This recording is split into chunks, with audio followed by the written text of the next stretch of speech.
What's up, guys? Welcome to Daily Dose of Reddit. This is your host, Zach, and today's subreddit is r/TalesFromRetail. This story's called, "That's Not How This Works, Lady." A few years ago, I had this lady come in asking about her layaway. She asked me if she only wanted a few pieces out of her layaway, if she had to get the whole layaway out, or if she could just get those few pieces. I told her it was all or none of it, and whatever she didn't get, she's getting the money back for. She said okay and continued to shop around for a bit. Now, one thing to note was this was at the height of springtime for allergy sufferers. I have really bad allergies, and honestly, this day I was riding the struggle bus on being at work. You could tell I wasn't at 100%, and that all I wanted to do was go home and sleep. Anyway, so she comes up to the counter to get her layaway out. She picks out the 2 pieces she wants to keep and tells my coworker she wanted to return the other 4 pieces. Coworker returns the 4 pieces she didn't want and gives her the money back. The woman tells her she didn't give her enough back. My coworker looks at her confused, and the following conversation takes place. Here's the cast iron skillet. Coworker? Me? Customer? Yes, ma'am. I gave you back the price of each item as it states on your receipt. No, you didn't. I had 6 pieces in my layaway.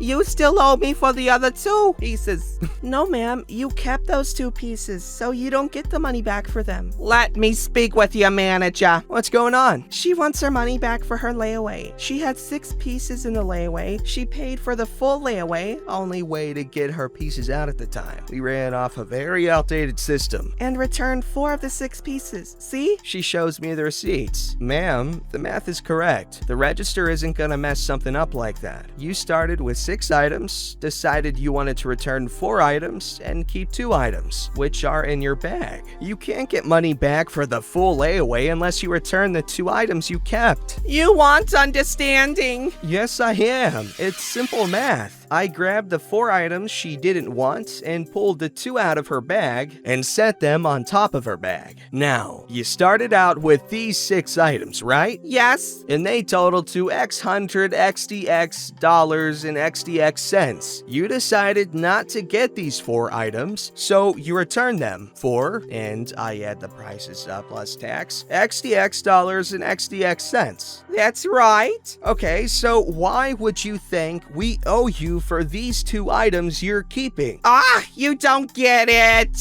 Woman walks away and leaves. Husband grabs her bag and shrugs like he's over it while apologizing and saying, "I'll talk to her." Our store phone rings a few minutes later, and it's her. She then proceeded to tell me she wants to talk this out like mature adults because she doesn't want to call corporate and complain. She said she felt like I didn't care that we ripped her off and that I didn't want to be there, and I was very condescending towards her. I stopped her and said I wasn't condescending and that she didn't understand at all that she can't get the items for free, which is what she was telling me she wanted. I told her I'm sorry if it seemed like I didn't want to be there, because I really didn't, as I did not feel good due to allergies. I told her I really wanted to be at home sleeping because I was having a bad allergy attack that day, but I couldn't get anyone to come in and work. I told her I didn't appreciate the fact that she couldn't understand the simple math problem, and to have her husband explain it to her better since he clearly understood what we were saying. I proceeded to tell her to feel free to call my district manager at blah blah blah number, because I would be calling her as soon as this conversation was over and informing her of this issue. District manager was called and I explained the situation.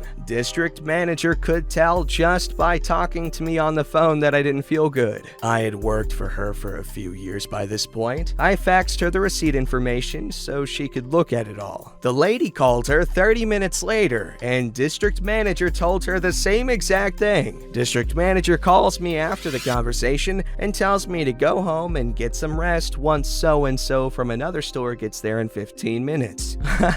What? How does she not understand that? That's Okay, well, Karens have never been the most intelligent people, so are we really surprised here? Alright guys, this story's called, What Time Do You Get Off Work? This happened a couple of weeks ago, but the party involved tried to come in today and I had to tell them they were banned. So I decided to share my experience with y'all. It was the end of a 60 plus hour week at the gas station convenience store I work at. Customers have been more aggressive than they usually are, making my days longer and more strenuous than they usually are. The only saving grace is knowing I'm off the next day and I have a six-pack waiting at home, but it wasn't that bad that day. Then the last hour of my shift rolls around. This kid, or so I think, he looks really young, hops out of the passenger seat of someone's car and walks in. I greet him like anybody else as he approaches the counter. Let me get a six-pack of Newport Smooth 100s. I walk over to grab them. As I was gonna ask for an ID, I'm interrupted by him. Actually, do you have a carton of them things out back? I check the drawers and don't find any for the brand he was looking for. No, sorry, just these two on the shelf. Why not? The governor recently passed a law banning the sale of all menthol cigarettes starting at the end of the month, so he stopped ordering menthol. Oh, alright. Give me them last two then. Sure, can I just check your ID? Hold on. He runs out back to the car. He's at the driver's seat window, talking to someone. A woman emerges out of the car and walks in with him. I'm assuming she's his mom. Hi, how are you Get me a pack of Newport Smooth 100s. Before I could speak, she interrupts again. You got a carton? No. Why not? So I explain why we don't have a carton of them things anymore, as I did previous to her son. She rolls her eyes. That's stupid. I nod in agreement because she's not wrong. Whatever. Give me the last three. Unfortunately, I can't sell you these cigarettes tonight. Why? Because you had your son come in and ask for these exact same cigarettes, and when I asked for an ID, he went out and got you? I can't do secondhand sales for tobacco products. They're for me, though. That might be the case, but because you sent him in here for cigarettes and he didn't show an ID, it looks like you're buying them for him. I already told you they were for me. I still can't sell you these cigarettes, so I'm gonna decline the sale tonight. I'm sorry. So she stands there at the counter staring at me as more people come in and the line behind her grows. Ma'am, I need you to step aside. I have other customers waiting to be rung up. She steps aside and her son starts chiming in as I'm ringing other people up. So, why can't you sell us cigarettes? I ignore him. Hey, yo! I'm getting annoyed, so I respond, Look, I already explained to both of you why I'm refusing the sale. If you're not going to get anything else in the store, I'm gonna have to ask you to leave. I apologize to the customer I was ringing up, and before the next person can walk up, the son steps up to the counter. Give me a scratch ticket. Sure. Did you find your ID? Fire truck, you. Oh, excuse me. I motion for the next customer to come up. As I'm in the middle of this next transaction, she has more to say. Actually, you can't refuse a customer. If they want something, you legally have to give it to them. I absolutely have the right to decline a customer for any or no reason. No, you don't. I've officially given up being professional at this point and just start talking as I normally do. Alright, you're still not getting those Newports though. Get me the manager. Not here. When is he in? She's here in the morning. Also, managers aren't always men. You really don't know the crap you just started. Alright, the mom grabs her son by the arm and starts pulling him away towards the door. Don't worry, baby. I know the owner. Actually, they both stop. We don't have an owner. We're a corporate store. They continue towards the door and are outside. The son pops his head back in. Yo, what time you get off work? In an hour? I bet. I'll see you and see how mouthy you are then. Okay, buddy. Bundle of sticks used for fuel. Yep. Before the door closes completely, he throws in one more bundle of sticks burned for fuel. The store's finally empty, and it's been a few minutes. So I step out for a cigarette. It's funny because what they call cigarettes in the UK and areas. When I come out, they're parked in the fire lane, staring at me. I just wave and continue smoking until another customer comes in. I love my job. You know, when I first looked at this, I thought that said I lost my job.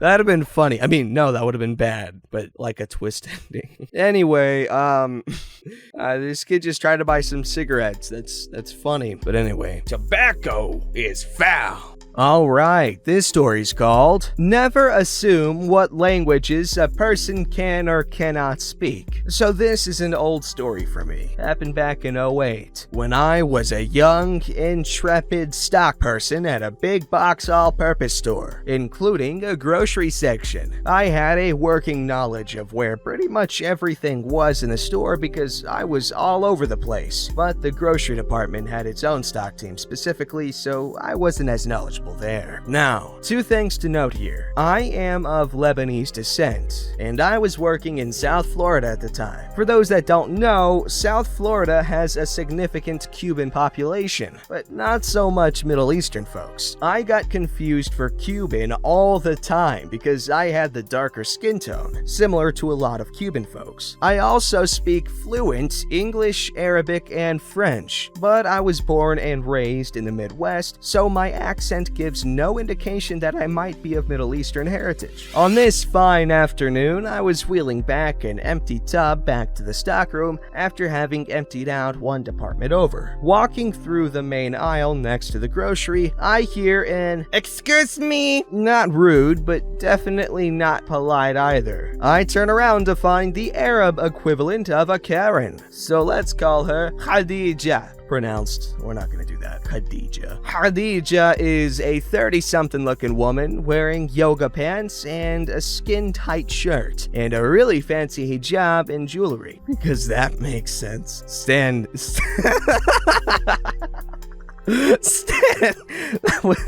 Because that makes sense.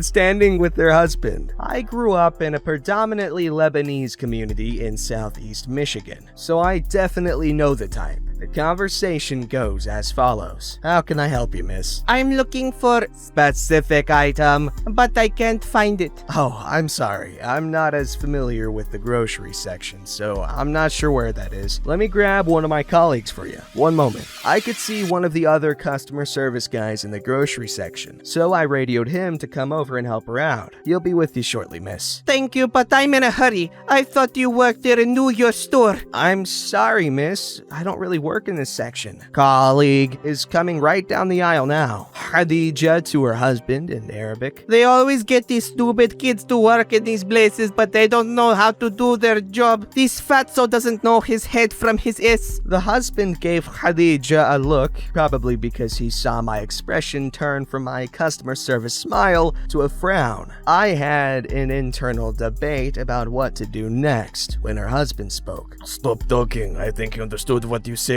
Of course he didn't. He's an idiot. He doesn't know their hands from his feet. It's an Arabic idiom. Doesn't translate the best. In Arabic? Actually, I understood every word you said. I don't appreciate being called fat and stupid. An older lady like you should know better than to insult people trying to help you. Worst, you wear your hijab like a hypocrite, pretending to be devout yet you abuse your perceived social lessers. You should have some respect for yourself. Khadija looked like she had just been hit by a damn truck. Her olive skin turned ghost white and she sputtered at me. You speak Arabic? Obviously I do. Maybe next time you'll think before you insult people who help you when you think they can't understand. Khadija grabbed her husband's arm and dragged him out of the store, completely mortified. I could hear her husband yelling at her in Arabic that he warned her not to be a bimbo all the time, especially when she she doesn't know who understands her. I wasn't personally that offended, but I won't deny it was satisfying to scare some sense into her. Assalamu alaikum wa rahmatullahi wa barakatuh, my brothers and sisters. Let me first say,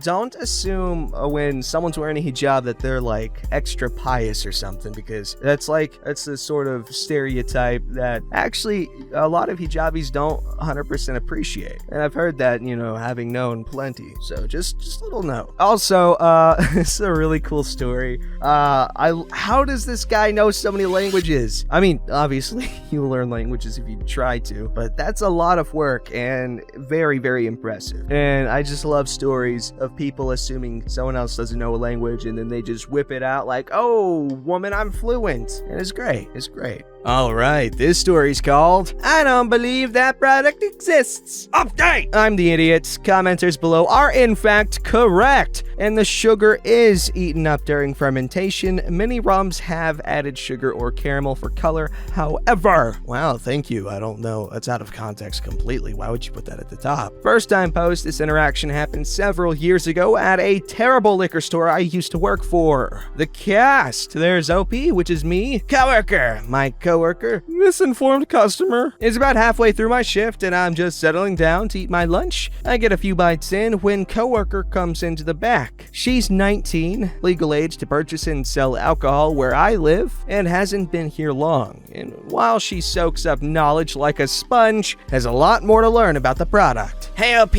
I know you're on your lunch, but I just got a question and I don't know how to answer it. Okay, I'll be right there. I head out to the floor and approach the customer who is near the wall we keep hard liquor. The following interaction happens. Hi there, did you need a hand finding something? Yeah, where's your sugar-free rum? For those who don't know, rum contains precisely 2 ingredients, water and sugar. I guess yeast of some sort, but other than that, rum is fermented and distilled sugar. I look over at coworker who has a look on her face that says, See? What? I don't believe that product exists. No, it exists. Everything comes in sugar-free. I'm on this diet right now, getting in shape, and part of it is not having any extra sugar. So yeah, I want to get some sugar-free rum. I proceed to explain that rum is made entirely of sugar, and that regardless of choices in booze, that his body was just going to metabolize all that alcohol into sugar anyways. But if he must drink, his most sugar-free choice is vodka. Apparently, that wasn't what he wanted to hear, as he let out a frustrated sigh. Fine! Grabbed a bottle of Captain Morgan's, the rum with the most added sugar, and proceeded to pay and leave. Coworker and I laugh until we hurt once he's gone. 8 years on and I'm still laughing. That is hilarious. That is why one of the biggest weight loss tips is just cutting out alcohol. Maybe not completely, but if you drink a lot and you're trying to lose weight, cutting back will definitely help. All those carbs, where do you think they're going? And no, drinking until you vomit doesn't cancel itself out. Don't forget to like, subscribe, and hit that bell to never miss an episode.